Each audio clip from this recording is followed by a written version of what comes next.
My name is Neil, and I am 53 years old. For 27 years, my entire purpose has been to be a good father to my daughter Maya. I believed I had succeeded right up until the moment she stood at her wedding reception, glass in hand, and told a room full of 200 people that she had always dreamed of having a different father. The silence that followed was louder than any sound I had ever heard. Before I tell you how we got there, and more importantly, what happened after I left, I have to ask, where are you listening to this from today? Let me know in the comments, and if a moment has ever shattered your understanding of someone you love, hit subscribe. This story needs to be heard. The cedar wood was smooth under my fingers, a grain like warm honey flowing across the small box in my hands. My workshop garage smelled of sawdust and linseed oil, a smell of home. I was putting the final polish on my wedding gift for Maya. I had carved it myself, a little keepsake box with a mother-of-pearl inlay of a sparrow, her favorite bird when she was small. It took me 40 hours over 2 months working after my plumbing jobs were done for the day. There is a peace in working with your hands, in seeing a raw piece of timber transform into something useful and beautiful through patience alone. It reminded me of teaching a 7-year-old Maya how to sand a block of pine. Her tiny hands next to mine, her tongue sticking out in concentration. She called me her superhero back then, not because I could fly, but because I could fix her broken bicycle chain and make her grilled cheese sandwiches just right. I have been a single father since Maya was 5. Her mother Diane decided the life we had was not the one she wanted. She left one Tuesday afternoon. The silence she left behind was a living thing in our small house. So I learned. I learned to braid hair, to pack lunches, to sit through parent-teacher conferences alone. We built a treehouse together, just a simple platform. But it was our castle. Our dinners were simple spaghetti and meatballs, or roasted chicken. But the table was always loud with her stories about school, about friends. I felt like we were a team, the two of us against the world. She would fall asleep on the couch, her head on my lap, and I would feel like the richest man alive. That all started to shift when she turned 15. Diane came back into the picture, and she was not alone. She brought Robert. Robert was everything I was not. He wore suits that cost more than my truck. He spoke in a calm, assured voice about stock portfolios and real estate. He owned a small financial consulting firm. He took them on a trip to Italy that summer. Maya came back with a new wardrobe and a new vocabulary. She talked about art history and wine regions. She was fascinated. I tried to keep up. I offered to pay for half of her private school tuition, scraping together every extra dollar from emergency plumbing calls. I remember the day I bought her a new winter coat, a nice puffy one from a department store. She looked at it, then at the designer one Robert had gotten her, and said, "Thanks, Dad. It's cozy." Cozy. It was a kind word, but her eyes said it was not the right word. It was the first time I felt like my best was not just enough, but was somehow wrong. The wedding invitation arrived on thick, creamy paper, engraved, not printed. The venue was a historic estate by the river. I felt a knot in my stomach just holding it. Robert was footing the entire bill. I called Diane and insisted I contribute. Her voice was gentle but firm. "Don't be silly, Neil. Robert has it completely covered. Really. You just show up and enjoy the day." So I decided to contribute the only way I knew how. I would give her this box made with my own hands, and I offered to do a full inspection of the plumbing in the new mansion Lucas, her fiancé, had bought. I said it to Lucas over dinner one night. He chuckled a soft, condescending sound. "Oh, that won't be necessary, Neil. The building has a full-time management company. Top notch." He then turned to talk to Robert about interest rates. I just nodded, sipping my water. The night before the wedding, I placed the finished box into a bed of tissue paper. Next to it, I placed a sealed envelope. Inside that envelope was a cashier's check for $10,000. It was most of what I had managed to save over the past 8 years, a fund I thought of as my rainy day money. There was also a letter written in my careful, blocky handwriting. I stared at the gift on my kitchen table. It looked small, insignificant. I had a sinking feeling I was just a background character walking onto a perfectly staged set, a set built and paid for by Robert. My role was to smile to stay out of the way and to be quietly grateful for my invitation. The wedding was like something from a magazine.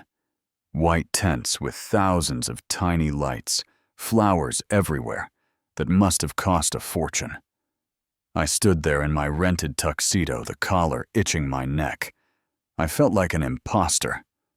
Robert, of course, looked like he was born in his. He moved through the crowd like a politician accepting handshakes and backslaps the gracious host. Diane glowed on his arm. I was seated at table 17 near the back with a great-aunt of Lucas's and a couple of cousins I had never met. The toasts began after dinner. Robert stood up, tapping his glass with a spoon. He spoke beautifully without notes. He talked about how from the moment Diane came into his life, Maya felt like a gift. And today, he said, his voice thick with emotion, I get to make it official. I finally get to welcome this brilliant, beautiful young woman as my own daughter. The crowd let out a collective, He went on. We've shared so much, teaching her to ski in Aspen, guiding her through her first investment, and now she has a real father standing right beside her. The applause was thunderous. People were dabbing their eyes. I felt like all the air had been sucked out of the tent. My hands were flat on the tablecloth. I looked at Maya. She was beaming at Robert, her eyes shimmering with happy tears. She mouthed, "Thank you." Later, I tried to find a moment with her. She was a whirlwind in her white dress, pulled in every direction. "Hey, sweetheart," I said, touching her elbow gently. She turned her smile brilliant but busy. "Oh, hi, Dad. Everything okay? You having fun?" It was the kind of question you ask an acquaintance. "Yeah, it's great," I said. "I just wanted to." But then Lucas was there taking her hand. "Sweetie, Jeremy Kavanaugh is here. You have to come say hello. He flew in from Dubai." And she was gone with an apologetic shrug in my direction. I stood there, holding a glass of champagne I did not want. That is when I met Frank. He was Lucas's father, a tall man with a quiet demeanor and intelligent eyes. He found me standing alone near the edge of the tent, watching the dance floor. "You must be Neil," he said, extending a hand. His handshake was firm, dry. "Frank, I've been wanting to meet you. Lucas tells me you're a master plumber." We talked. He was a retired literature professor. To my surprise, he was genuinely interested. He asked about the trade, about the problem-solving it required. "It's a noble thing," he said thoughtfully, "to know how systems work, to mend what is broken. The world needs more people who can fix real things." His words were a balm, a tiny island of recognition in a sea of glittering indifference. Then the music cut out. A screech of feedback, then silence. The DJ fumbled with his equipment. Robert and Lucas huddled together, looking concerned. It was a simple glitch. Instinct took over.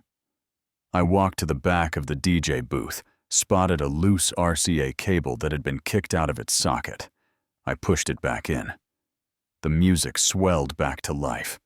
A few people near me clapped. Robert immediately grabbed the microphone. "Thank you, tech team, crisis averted," he boomed with a laugh. The crowd laughed with him. Maya, dancing with Lucas, did not even look my way. Frank from across the tent gave me a small, knowing nod. I went back to my table.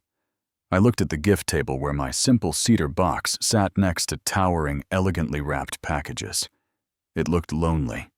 I felt invisible. The entire night was a performance, and I was not even a supporting actor. I was stagehand, and one nobody noticed. I finished my champagne and poured another. The only thing left, I thought, is her speech. She will thank me then. She has to. She will look at me, say something, anything, and this hollow feeling will go away. So I waited. I held on to that thin strand of hope as the night grew later and the lights grew brighter. Maya took the microphone. She was luminous. Happiness radiated from her. She thanked her friends, her bridesmaids. She thanked her mother, her voice warm. Then she turned to Robert. "Robert," she began, her voice catching. "From the moment you came into our lives, you gave me a model of the man I wanted in my life. You showed me the world. You gave me stability. You taught me it was okay to dream big dreams. You have been my rock." The tears were flowing freely now. Happy tears. She wiped her cheek. Then she turned to Frank, who was standing beside his wife. And now to be welcomed into this new family, to have a father-in-law like Frank. She paused, overwhelmed. The room was perfectly still, waiting for her next words. She took a breath. "It makes me realize I always dreamed of having a different father. A father like Robert and Frank." A deafening silence crashed down. It was not a quiet moment. It was a vacuum. I saw Diane's hand fly to her mouth. Robert's smile froze, then shifted into something awkward.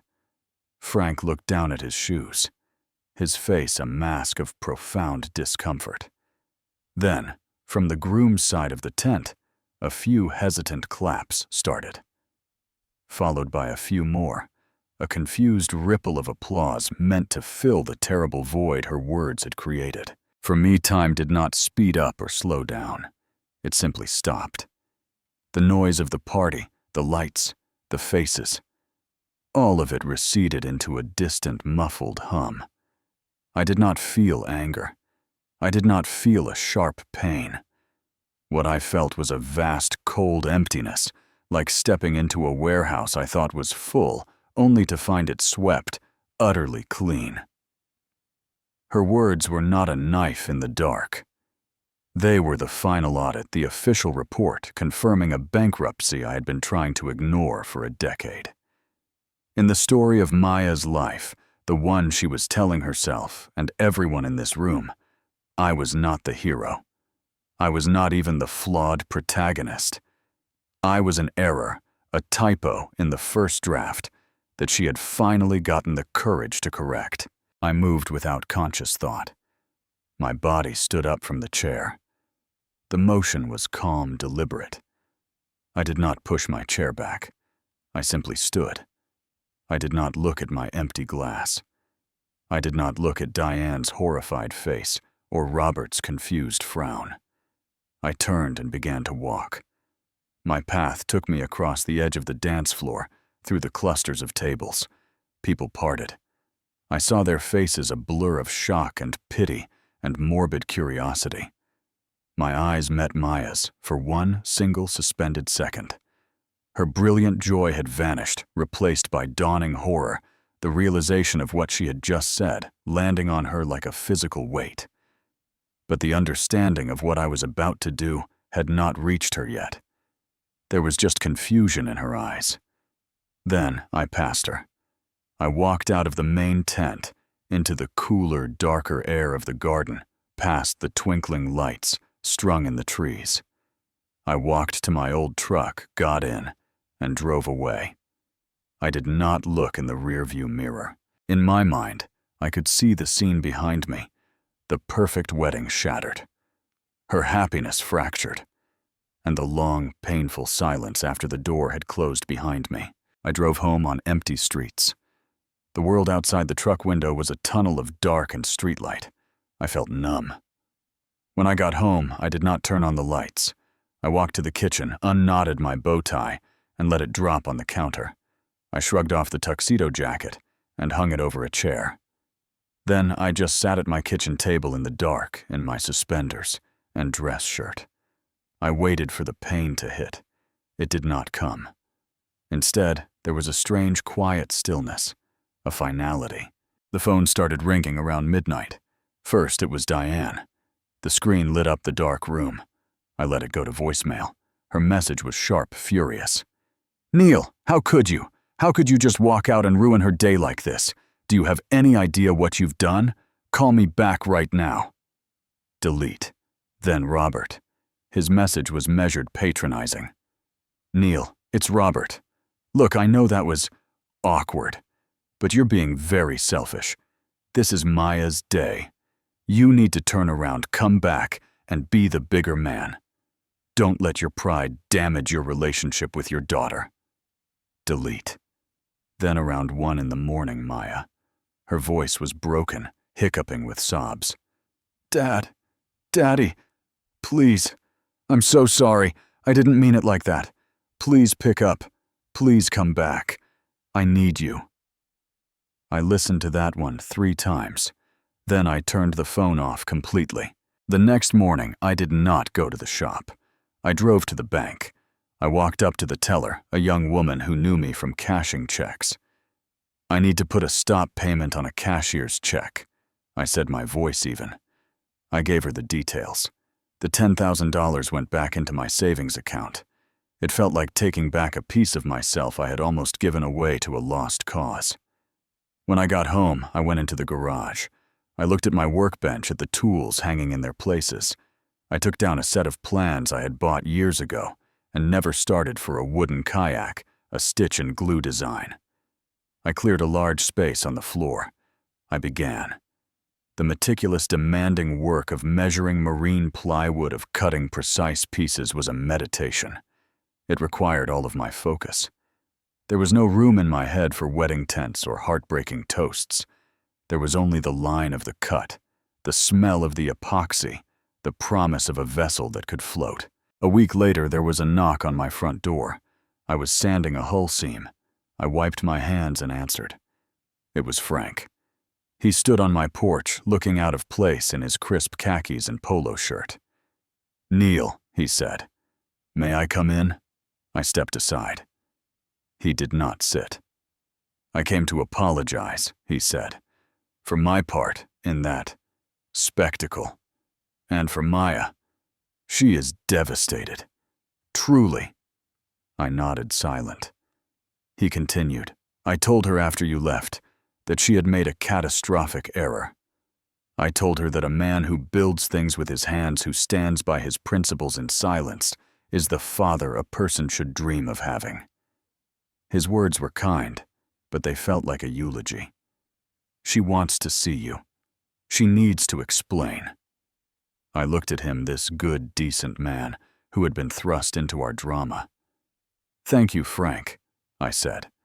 "But she doesn't need to explain her words. I heard them perfectly. What she needs is time to understand the weight of them, and so do I." He nodded slowly, respecting the boundary I had drawn. He left. The door closed, and I went back to my kayak. Maya tried. Oh, she tried. Letters arrived handwritten on nice stationery, filled with apologies and pleas. I read every one. I did not reply. She sent little trinkets she thought I'd like. I left them in their boxes. She came to the house, knocking on the door, calling my name through the mailbox.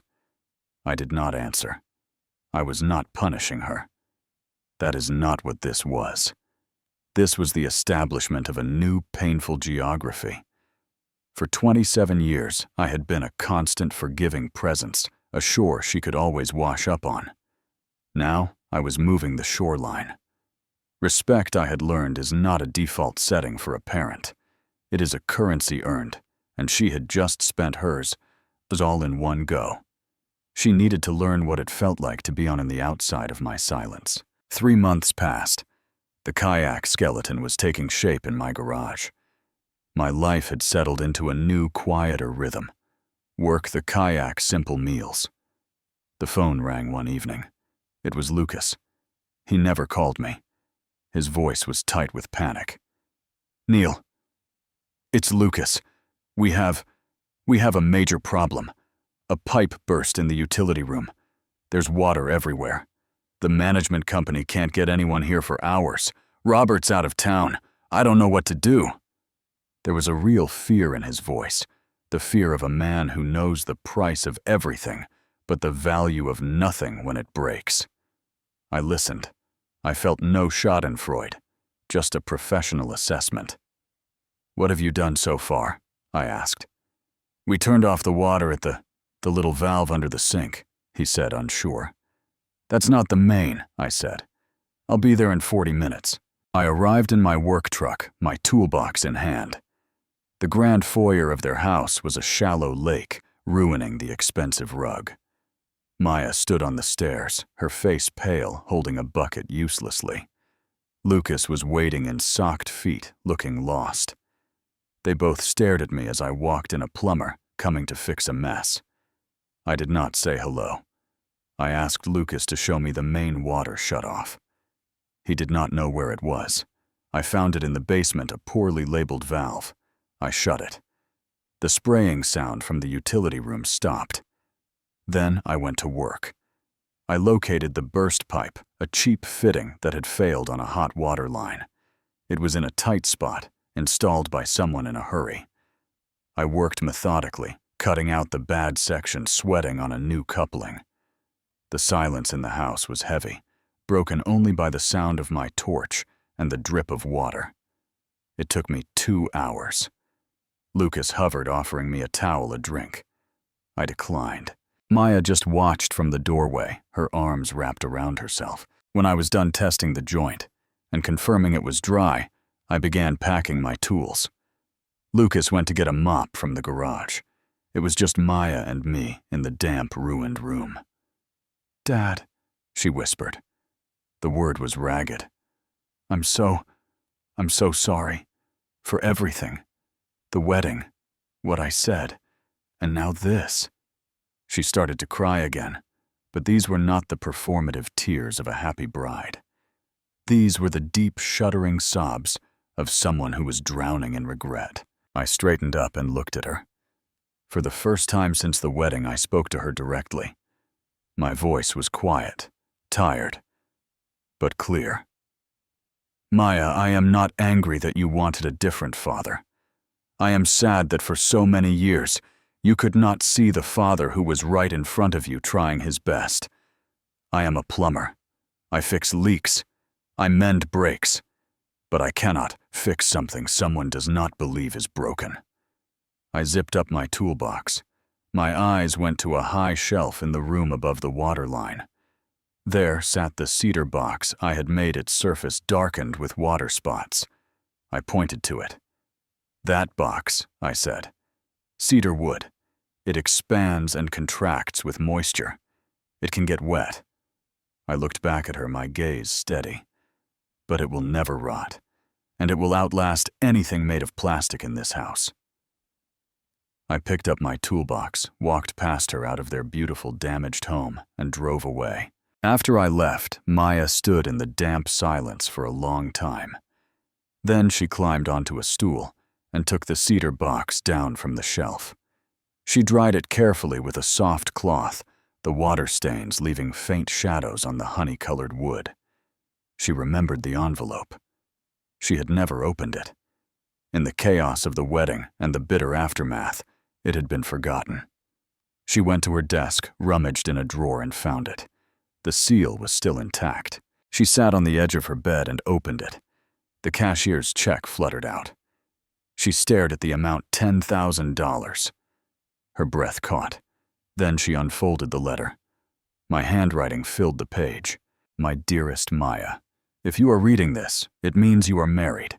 It means I have probably given a clumsy speech and danced badly, and you have laughed at me in that wonderful way you have. This check is not for your wedding. It is not a down payment on a house. It is something else entirely. The greatest gift I could ever give you is not money. It is the ability to stand on your own 2 feet, to know how things work, to not be afraid of a leaky faucet or a quiet room. I have tried to teach you that in my way. This money is your safety net. If life ever turns and you need to start over truly on your own terms, this is for that. Use it to walk away from anything that makes you feel small. Use it to build something that is yours. If that day never comes, and I hope it does not, then use it to quietly help someone else who is standing at the beginning of a hard road. Do it without fanfare. That is how you build a real life. I have loved you since the moment I first held you, a tiny, wrinkled thing with a fierce grip. I will love you long after I am gone. Do not dream of a different father anymore. Instead, strive to become the person you yourself can admire. Always. She read it once, then again, and then a third time. The sobs that came now were different. They were full of a wrenching, profound understanding. She saw it all, the silent sacrifices, the patient lessons disguised as fixing bikes, the steady, unglamorous love that asked for nothing. Robert gave her things that sparkled. I had been trying to give her a spine that would not bend.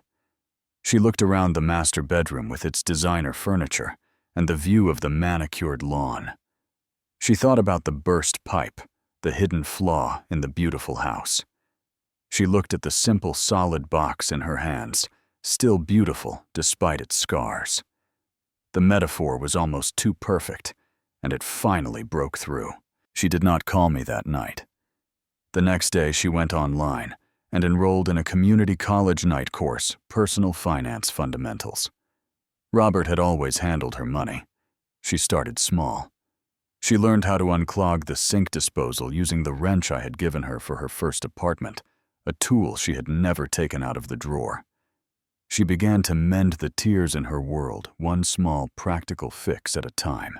6 months later, the kayak was finished.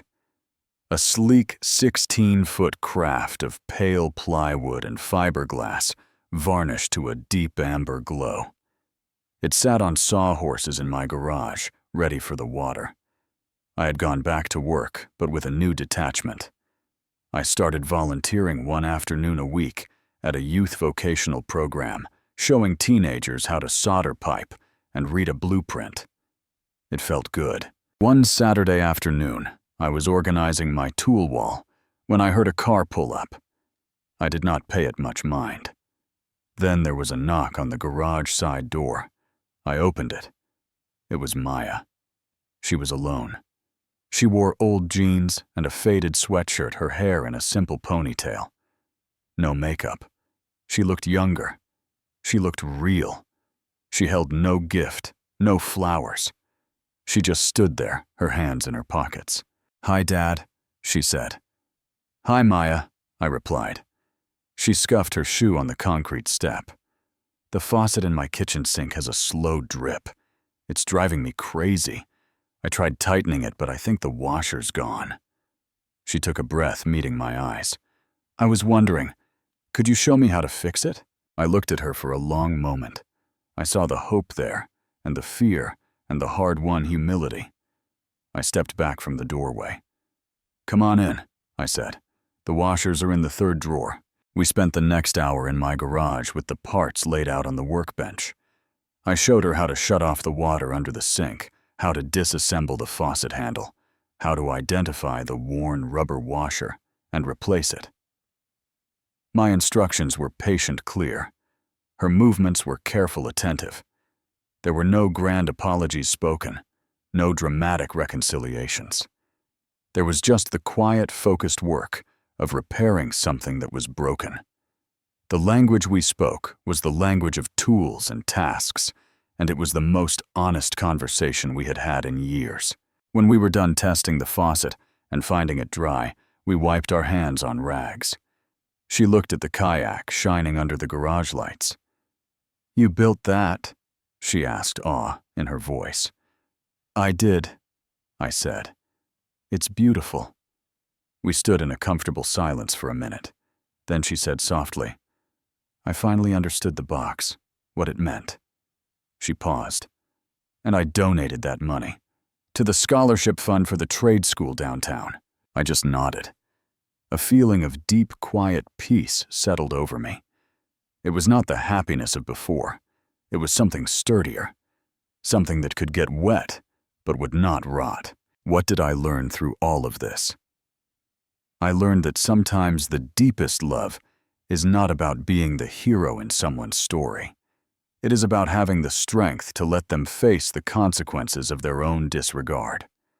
Walking out was not an act of abandonment. It was the final, most difficult lesson I could teach her, a lesson in the value of presence, in the weight of words, and in the undeniable strength of things built slowly, honestly, and to last. The flashy ornamental tree might get all the attention in the garden, but it is the oak with deep roots that survives the storm. I am still a plumber. I still make things from wood. And now sometimes I have an apprentice. We may never have the storybook father-daughter relationship she once dreamed of, but we are building something true, something real, and that is more than enough. If this story resonated with you, if you've ever had to rebuild a relationship or redefine your own worth, I'd love to hear from you. Where are you in your own journey of mending what's broken? Share your thoughts in the comments below. If you found value in this tale of quiet strength, please give this video a like.